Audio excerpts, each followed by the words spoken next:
Okay, good morning everyone and welcome. And we're here to be discussing how play can affect the development of digital toys and games. You know, and as a lot of us know, playtime has been shrinking in America with some pretty negative consequences in terms of childhood development and performance. And you know, as a response to that, the Toy Association has developed a program called the Genius of Play. And basically what we've done is we've done some extensive research, and we've spoken to over 50 experts in a variety of disciplines all around play: teachers, physicists, chemists, moms and dads, and many, many other people. And we've uncovered a number of different facts that we thought were really pretty enlightening, as well as some things were like, you know, the blinding flash of the obvious. And we took that information, we bucketed it into 6 different areas: creativity, cognitive, communication, physical, emotional, and social. And from there, we built a communication platform to tell parents and the world at large about all of these incredible benefits of play, and also encourage involvement in it. But probably the most profound thing that we found was that play exists in a variety of arenas, in a variety of forms. Play exists at home, play exists at school, play exists in stores, play exists in amusement parks. Also, both toys and games, both traditional and digital, exist simultaneously. And the most profound thing is that the kids get the best benefit from the balance of all of that together. Not screen time, not physical time, not in the classroom, not at home, but the whole balance is where they get the most effect. And so with that background, I'd like to introduce my panel.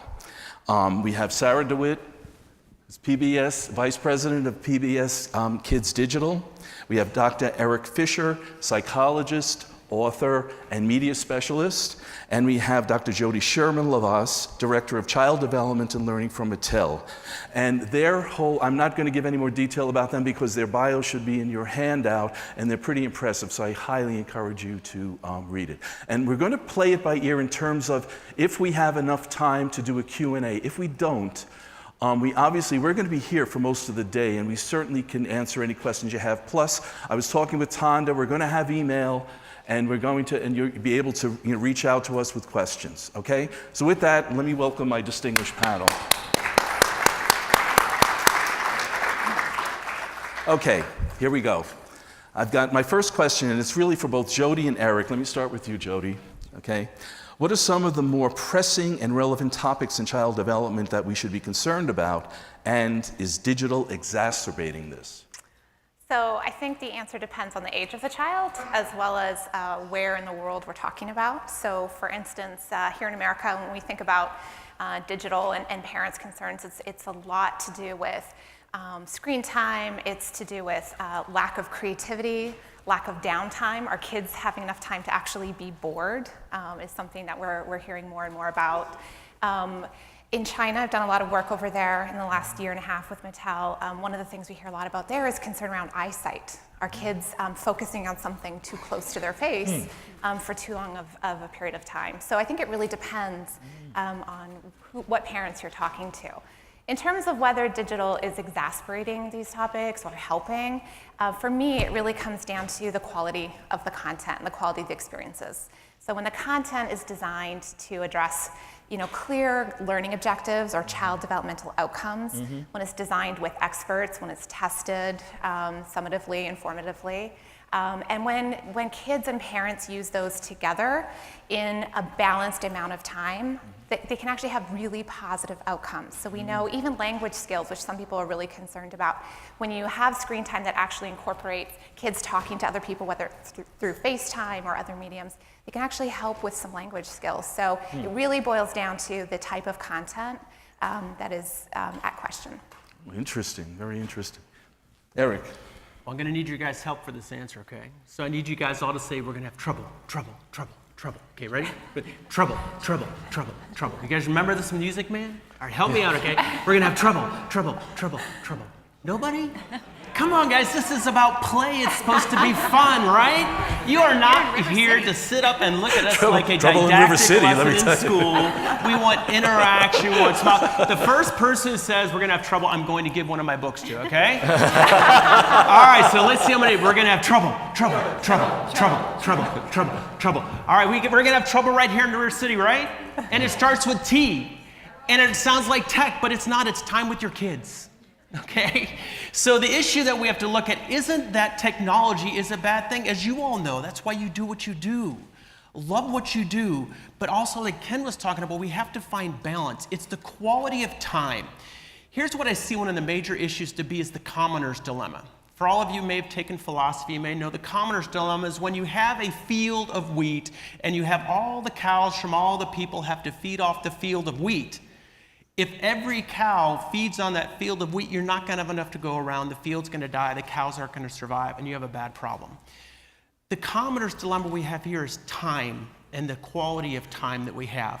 So what we have to think about in the trends that we're looking at is how do we create quality experience with our kids? How do we create time that we're working in with families? Because what's getting lost to me is the family structure. The quality of our families has been depleting, and I see parents are letting technology do more than it should do. It should not be a babysitter. It should not be the entertainer. It should not be the teacher. So we need to build on those quality interactions in that. That ties into education, okay? And that's where we have to look at the role that education plays in our culture and how much are we trying to introduce technology potentially too early. I walked the floor yesterday because I wanted to see what new was coming out in family technology, and I saw some AR inspired cards. So you hold the card up, and the monkey pops out, and then you hold the card up with a monkey and the banana, and the monkey eats the bananas and things like that. That's really engaging. That's helping the kids, young kids, to get engaged in the idea of seeing something 4D almost, that they're getting beyond the 3D experience, and they're immersing themselves in it. The other issue you have to look at is the jury is out on the long-term integration of AR and VR in child development. This is something new, and the kids today are really in some ways becoming guinea pigs, okay? Back in '96, there was some research that somebody did that said the effect of technology has always shown benefits to the culture up to the year '96. Like I said, I think that we always have to be aware of that is a moving point that is going to continue to evolve. The article by Apple shareholders yesterday, there was an article in The Atlantic that came out a few months back on smartphones destroying a generation.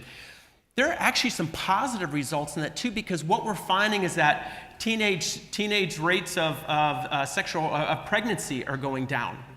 You're having less violence among teens, but you're having higher levels of suicide, higher levels of anxiety, higher levels of depression.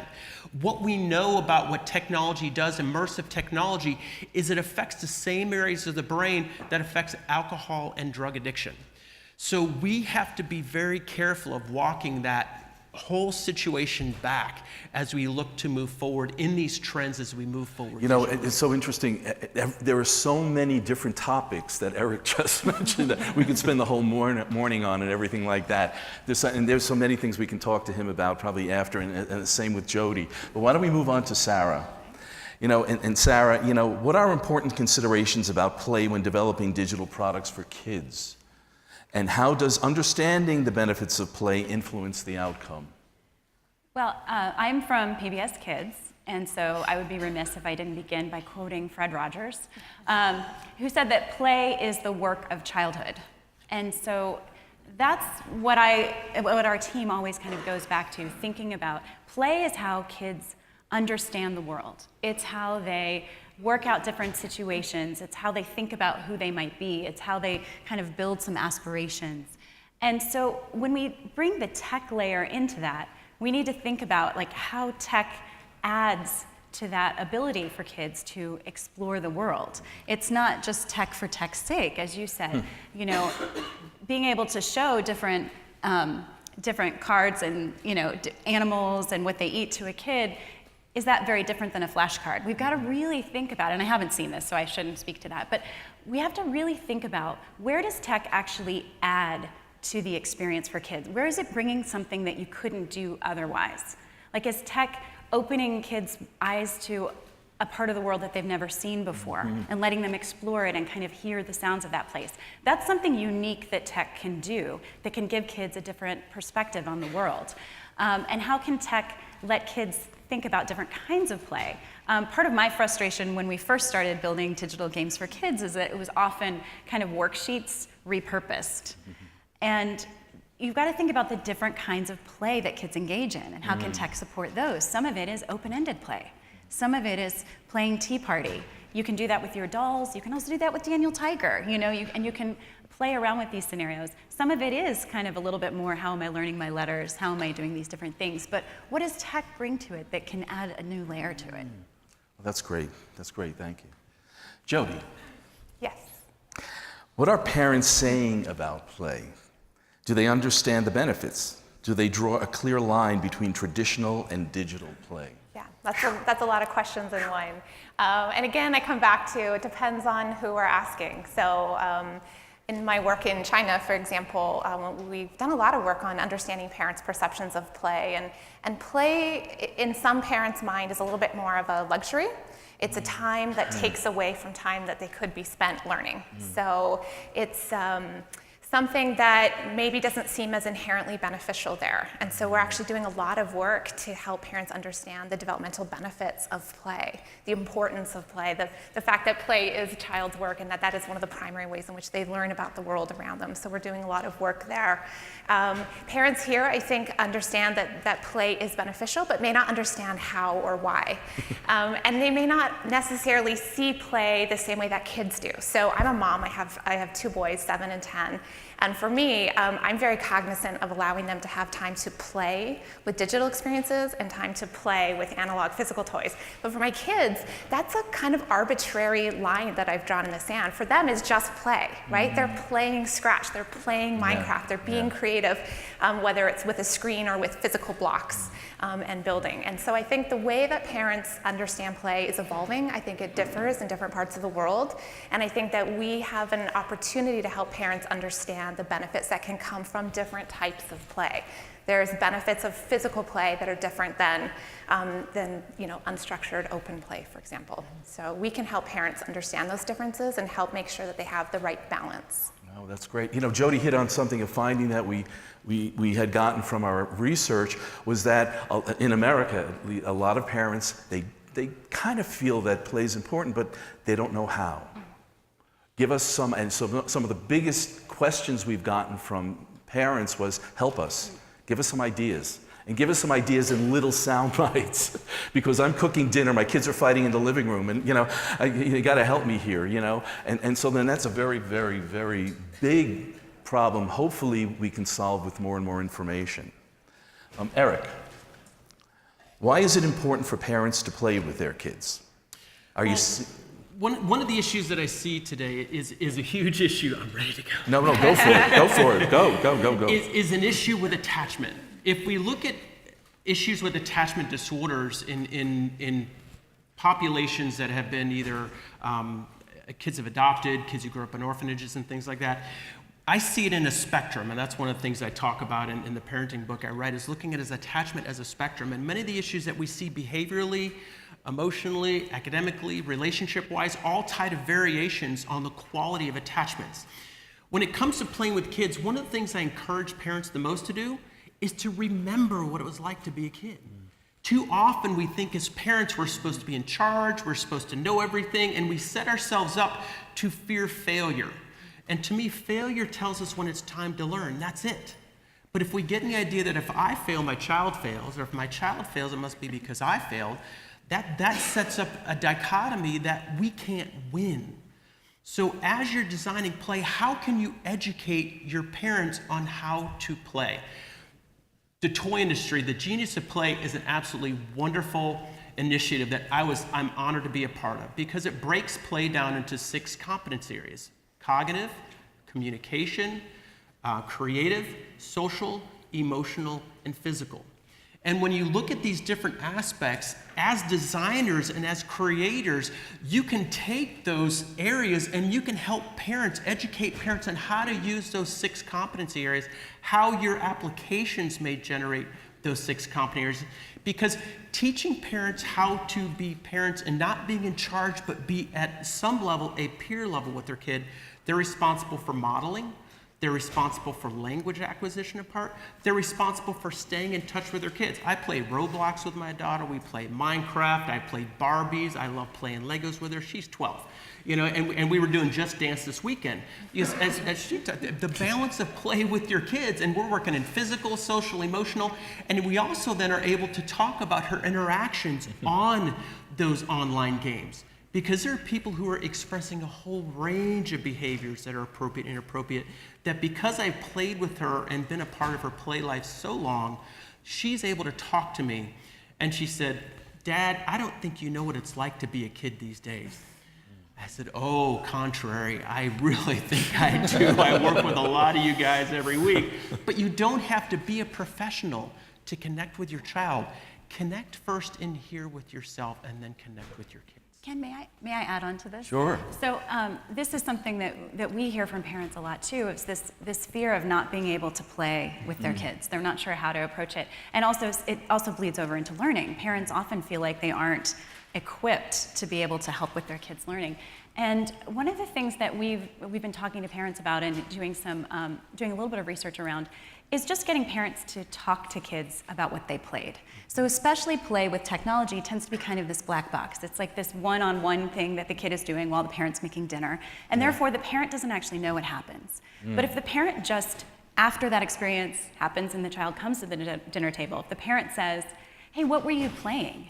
Can you tell me the story of that? Oh, how did you get over that level?" So it's working on communication skills with your kids. It's bonding with your kids. It's letting them share something they found interesting. But it's also beginning to introduce the parent to the kind of play that the kid is engaging in.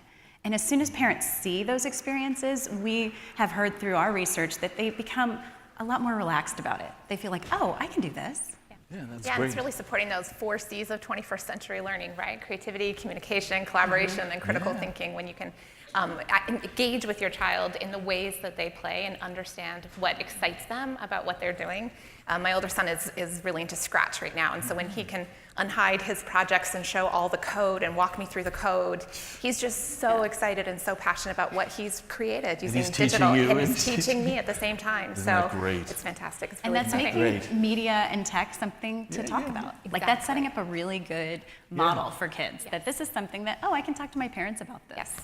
You know, it's interesting. And so much we can learn so much from our kids, and if we make the effort, to all of your guys' points about working with your children, there is one thing I do want to bring up. Just before the school break last spring, we sent out a question in social media, and we asked parents, "Would you allow your children to go outside and play unsupervised?" We got an avalanche of comments, both yes and no. And I just wanted to bring that up because there are a lot of fears out there among parents with play, especially, you know, in our society. There's could be some big issues and everything like that. So that is all playing in. That's all part of it as well. And I think actually digital helps in a lot of ways. If you know, parents, you know, can team up with their children, they can work on a program together in a safe environment. Not to say that kids shouldn't be outside and playing, because they definitely should. But I just wanted to raise that as a... You know, Ken, you bring up a great point, because if you look at what Pokemon Go did for getting kids out in the world and running around and doing things and really exploring places they might not have, I'd love to see, and there may be apps out there that integrate nature, education with nature. There's something that they've come out with called nature deficit disorder that they really feel is something going on because kids aren't getting out. So if, as a parent, you're getting out there with your kids, you're exploring. You have an AR type of app that's able to make nature come alive and be educational, that encourages them to explore in the real world, that's more unstructured, that's going to help with the creativity. And that, again, that we're integrating parents into that play. You're developing the competency of parents, you're developing the competency of kids, and you're developing an awareness of a whole world that, to me, a whole generation has missed out on. And there is an app like that. It's There is PBS Kids. Awesome. Nature Cat Scavenger Hunt. Awesome. Nature Cat is all about getting kids out exploring the outdoors. If you haven't seen the show, it's hilarious. It's all voiced by Saturday Night Live actors. It's really funny. Kate McKinnon plays a mouse. She's hilarious. But the app we developed and did a lot of testing with kids to really say, okay, here are different kinds of leaves. Now go find one outside. And part of the app is a compass. But it really, and it's supposed to bring parents into it as well. So just wanted to say. Super. I should have known. There's an app for that. Do you want to say something, John? Okay, Sarah, you're up. Let's Okay. keep going. How is technology impacting our ability to learn and develop through play?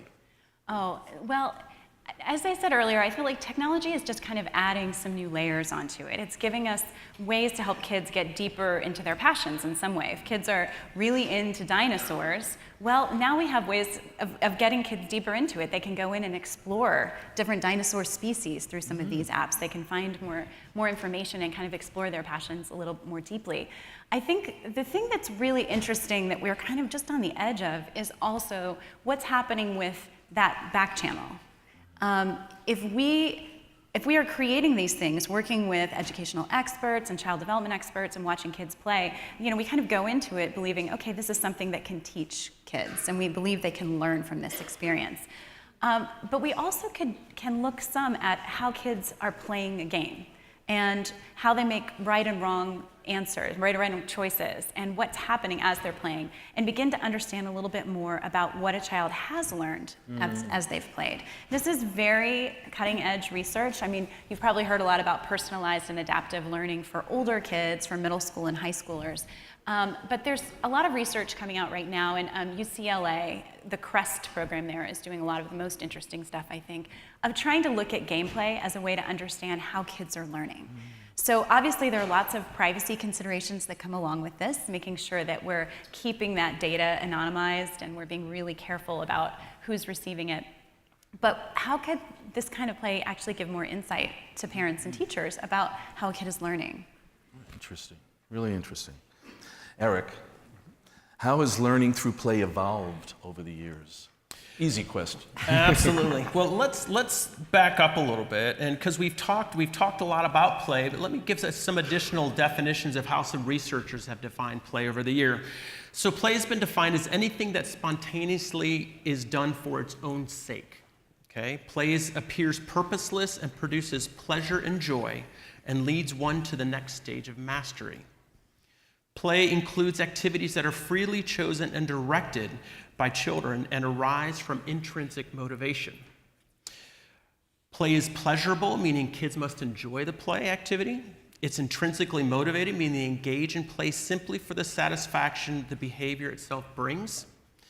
Play is process-oriented. When children play, the means are more important than the ends. So why they're doing it, what outcome we're looking for isn't the important part, it's how they do it. And that's the important piece, especially in my work with kids. I'm always looking not at what the rules are, but how do they adapt to the situation and what can I learn about them through play? That's often the critical piece in helping to observe. Play is freely chosen, play is actively engaged, and play is non-literal. It involves make-believe, okay? I think one of the things that I see happening is there's so much structure because computer, tech toys basically involve programming and involve rules.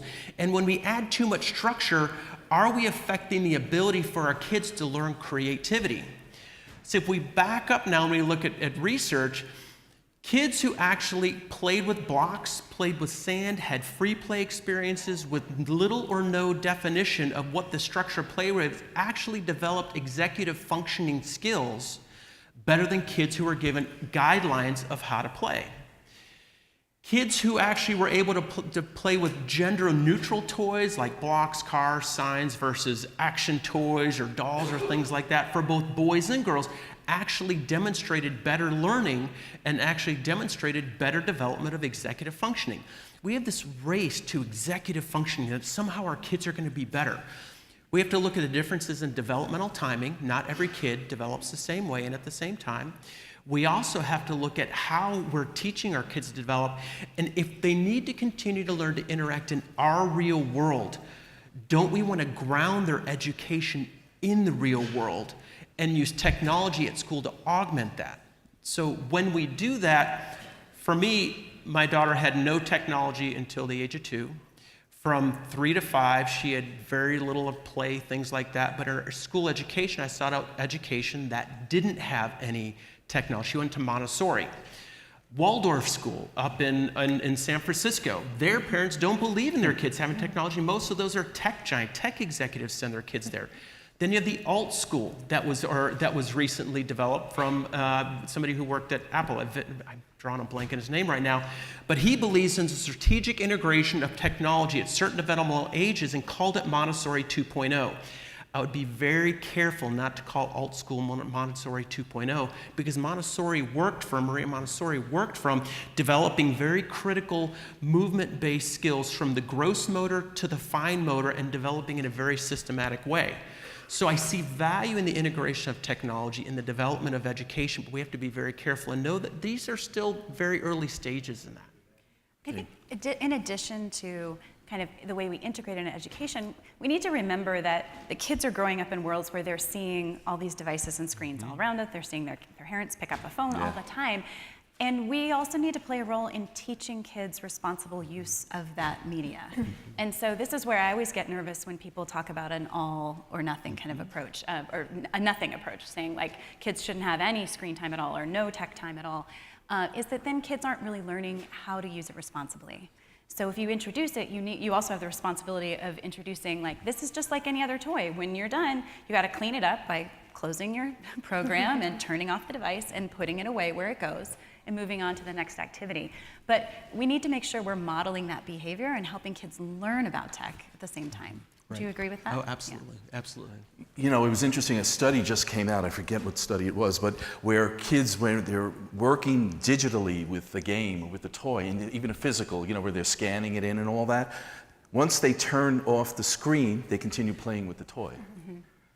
So that, to me, that's like a really pretty good marriage of, you know, traditional and digital, like together and all, and they're saying that, and again, that whole idea of balance, it's a perfect example of that. Well, and even if we think about what are the toys we played with the most, I mean, I was a Lincoln Logs person, I was Tinker Toys, I was Legos, because it's not so structured. To me, even when Legos built more toys that had directions on how to build them, you build them and then do you want to take them apart? And you did them. No, but how many different houses or buildings or bridges did we build with those toys that lack structure? So how can you create games and activities digitally that lack structure and allow for the development of creativity? With child input. Beautiful, yeah. Okay, Sara and Jody. Jody, you first. How can technology help drive the benefits of play? We've kind of touched on this, but I think we can be more specific. Where should be the major focus of product developers in incorporating play into the latest tech products? Yeah, great. So that's where the rubber meets the road, huh, guys? Exactly. I'm going to think sort of in sort of two prongs. The first is parents. So we can help drive the benefits of play by helping parents understand those benefits. And I think, Ken, you brought this up as well. We don't want to give parents data. We need to give them insights, right? Help them understand when their kids are playing these games and they've played for this long and they've answered this many correct. What does that actually mean, right? And how can you extend that learning beyond the screen? So when the game is over, as a parent, what kind of tips have I been given that I can then extend the learning or see if kids can actually transfer that knowledge to new situations? So let's think about parents. If we want to actually help, evolve these benefits of play digitally, let's make sure we're giving parents meaningful insights around play. The second is in terms of the kids themselves. let's make sure we give them a range of opportunities to be expressive and creative and have unstructured play. Let's make sure we're understanding the ways in which kids like to play and then incorporate technology in the best ways that make sense to support that. And so really that's what we've been talking about this whole time is how do kids play? How can technology add to that? And then how can we harness what technology can do better than physical analog toys? And I think the best example of that is personalized learning. If a child is playing and the back-end system is understanding that a child struggles on a particular concept, then how do we scaffold those experiences? How do we make them a little less sophisticated? Or how do we give them tutorials or prompts or additional information to help them solve, but not get in the way and not be intrusive? So I think personalized and adaptive learning for really young kids, married with the insights for parents, is something that technology can do even better than physical analog toys. I completely agree, and I think that's so exciting. It's kind of thinking about the ecosystem that the kid is in.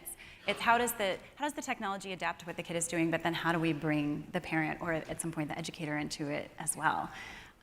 The other angle I would bring to this is really thinking about, and Jody mentioned this earlier too, is how we watch kids play as we're testing our product. So if we're thinking about this from the tech developer perspective, play testing with kids is absolutely critical. We do it every week. We have relationships with different schools that we go into, with just stacks of iPads at alpha stages, at beta stages, and just watch kids play. And this is where I think I really wish that we could challenge the industry right now for how we define success in this kind of play. So primarily what I work on is apps for kids. And a successful app is one that keeps a kid in longer and longer and longer. And so that really, you would think, if that's what you're driving for, if you're trying to get that kind of like length of experience, that when you were playtesting, you'd be looking for something that's gonna draw a kid in and have them zone out and have them only wanna do this for like 45 minutes. That's a terrible play pattern for a preschooler. Ideally, we would be looking for the kinds of play patterns we know are really great for kids, something that actually is going to get them so excited that they're going to jump up and down for a few minutes, or that they are going to want to grab the iPad and run over and show it to another kid or to a parent, or that they're going to want to turn it off and keep playing whatever they were doing. If they were, you know, I've watched kids play with Wildcrats games on PBS KIDS, and when it was time to turn it off, they kept pretending they were the animal that they were playing with. I mean, this is something that we see happening. And so if we could even think differently about how we're developing this with the best interests of kids and their play in mind and their development in mind, as opposed to really kind of focusing on what right now is considered success by the industry, I think that would be really exciting. That's great. And I think this goes back to the idea of developing apps that are friends of the family. You know, as you think about that, because when adults design most toys for kids or apps for kids, they're thinking like an adult thinking like a kid would think. And thinking, I was a kid, I know what this is. Yeah. Exactly, and we lose track of that, you know, so, and it's an absolutely valid point. It's engagement, and there's a difference between quality and quantity, and when we can involve quality engagement for short bursts that then gets them interested in extending their knowledge to other areas, we're developing things that they're gonna improve their communication skills because they're gonna want to talk about what they did. They're gonna improve their cognitive skills because it's gonna open up their executive function and the way they're thinking. So we have to be careful again about how we're looking at the development. So also have faith that kids don't need to be immersed in technology in order to become the tech giants of the future. You know, the Bill Gates and those people weren't immersed in technology, and look what they created. So it's interaction in the real world that we extend our learning to other areas in that. Beyond that, be cognitive of creating an experience that involve progression developmentally of your users, not regression, because I see too many things that are leading to regression of our culture, and that's why we're having the problem with kids and addiction. It's not a project, it's not a product to capture the amount of time as we're all talking about. It's about capturing the quality of time and building breaks in your games. If you can't break in the middle of something, I can't tell you, my daughter will be playing something and she can't get out of, Dad, I can't stop. If I stop, I'll lose all my progress. As a parent, that is absolutely maddening because I feel for her. She's worked on this. She wants to could feel the achievement of it, but if she gets out, she loses everything. Please build in breaks and look at 15-minute time intervals even to say, okay, you can stop this now and come back to it later. That's just my own parents' advice for me being immersed in this culture as well. Okay, listening to this conversation, obviously, I think hopefully we all can see in this room that digital is very much a part of the whole play experience. And I'm going to share a very quick story. Many years ago, I was an educational psychologist, and I taught an emotionally handicapped and learning disabled kid. He was 13 years old, and he couldn't even recognize the letter A. And I worked with a hospital, which is no longer there, called Bronx Children's Psychiatric Hospital, and built a curriculum for this kid using play. Even things like, we built an abacus so the kid could learn how to add and subtract and multiply and divide. We used all kinds of Scrabble games built for him to teach him the sounds and the letters and get that. Long story short, first of all, I got the kid to read, but long story short, this kid graduated college. And I hear this, I said, I wish I had some of the technology, I wish I had some of the digital tools that are available and are going to be available for kids to learn and all that. And that's what an exciting time that we're in right now. And with that, we have a couple of minutes for questions. Yeah? Okay, anybody have a question? Yes. I was having a discussion the other day with my daughter, and we came to the point of whether or not technology had come too soon. She asked me that. And it inspired me to think about technologies, and previously all the technologies we run into are things like steam shovels, certain automation, has allowed the human animal to do more and be more able. And what I suggested to her is we're going to soon see, sadly maybe, that we have worked on digital plumbing. We didn't understand neuroplasticity. You mentioned Bill Gates came out of nowhere. And we bumped into the human brain and how it's affected by this. We really didn't understand neuroplasticity. Now what we may have done is we may have then run a bunch of generations so that they're plumbed up for the digital world when they actually live in the real world. Did you guys catch all Yeah, that? no, that's an excellent Yeah. point, and I think you raised a very valid point. That's why I said we're still working with guinea pigs, and we're the guinea pigs. And I've got grave concerns for our future generation because once you take the wrapper off something, you can't put it back on. We can't put the wrapper on how we've contributed to reprogramming our brains. Now, is all that bad? Absolutely not. But we have to look at research and moderation and not the experimenter's bias of finding the results we want to find, but looking at the truth of the things that have been created through this. The other thing I'll add is, 65% of kids today are going to grow up to have jobs that don't even yet exist, right? So we have a mission as parents, as educators, as thought leaders, to help prepare kids for a future that we don't even fully understand. And so part of what we're trying to really tackle, particularly at Mattel, is just helping kids be successful as lifelong learners, be hungry to learn, establish those critical 4 C's of 21st century learning, and do it through play and help them understand that, build the confidence in them that they can tackle whatever the future holds by giving them those confidence early experiences through play, whether it's digital or physical play. There is a lot more distraction today in the play environment. So how do you bring focus and attention back in the game so that that actually improves instead of creating more distractions? Why don't we repeat the question first? How do you bring attention? How do you draw kids into games with all the distractions around? How do you get them focused? Well, yesterday on the floor, there was a company that's working with schools in China that they're attaching EEG bands, and they're able to live track students and see what's happening with their attention, what's happening with their brainwave patterns. When people are more engaged in beta type brainwave patterns, they're more focused. When they're in theta or alpha, they're kind of losing focus. So what you're able to do is you're able to track and see how people are actually paying attention, which can be a great technology to see how kids learning different, what engages them, what doesn't, how do you alter your teaching programs and things like that to adapt to them. In terms of parents, be aware of knowing that your kids are only going to have a certain amount of attention.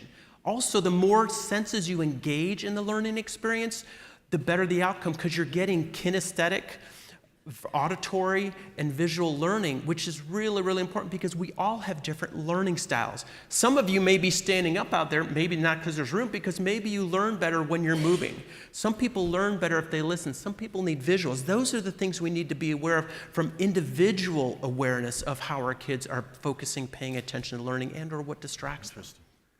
There was a question. Yes, I'm really glad you mentioned your student with learning disabilities. I'm curious as how you find the apps you're creating and doing play, how that kind of equalizes the play area with students with disabilities. This is, if I can Yeah, jump in. sure. This is something that we've been hearing a lot.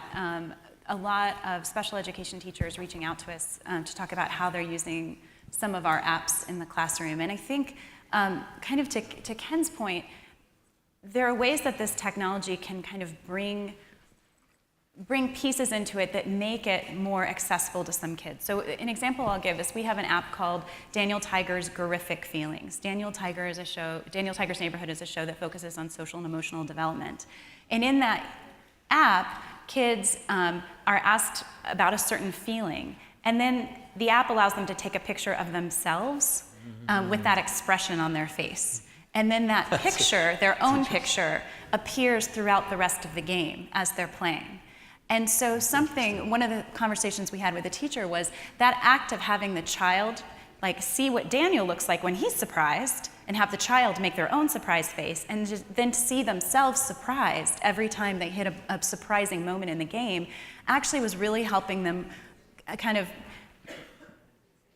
work on this with their kids, help them reinforce what they were learning about different emotions. So I think there's an incredible body of research that is waiting to happen in this space. And there's so many things to research in this area, but to get a little bit deeper into how new technologies can work with kids with learning disabilities and kids with other kinds of social and emotional needs, I think would be a really exciting body of research to get into. That's great. There was another question. Hi, this is James Poulter from Lego. So I'd just be interested to hear your kind of thoughts on the future of how you think that the smart home and the connected home might be able to start playing into the automation and tracking and quantification of the play experience, and just maybe just give some of your thoughts on how that might change over the next period. No, I think it's a great concept to look at. I think we have to be careful of the balance of dependency on technology too much and letting people be people. Yeah. But I think you'll be able to learn some of those sweet spots. You can learn, again, because we're all individuals, I think, again, we often force our kids to be like we are or what we learned, rather than letting them be who they are. And in that way, it could help us to... Yeah, you're absolutely right. Because that's why most kids come to me. And I'm helping their parents realize you have forced your kid into this box because of X, Y, or Z reason. So that's a lot of the things we're understanding. So if we can learn those sweet spots, that can be a great way to extend that to education and to play. But we have to understand the value of play in learning. And that's the thing that most parents really don't understand, is the power of play and learning. And I think there's going to be a white space opportunity to help companies develop, go from taking data on play and turning those into insights for parents and families. Well, everyone, our time is pretty much up. Again, we're going to be around, so if there are other questions, and also there'll be a way to reach us via email. And thank you very much for your attention. I want to thank the panelists. Thank you. Thank you. That was good.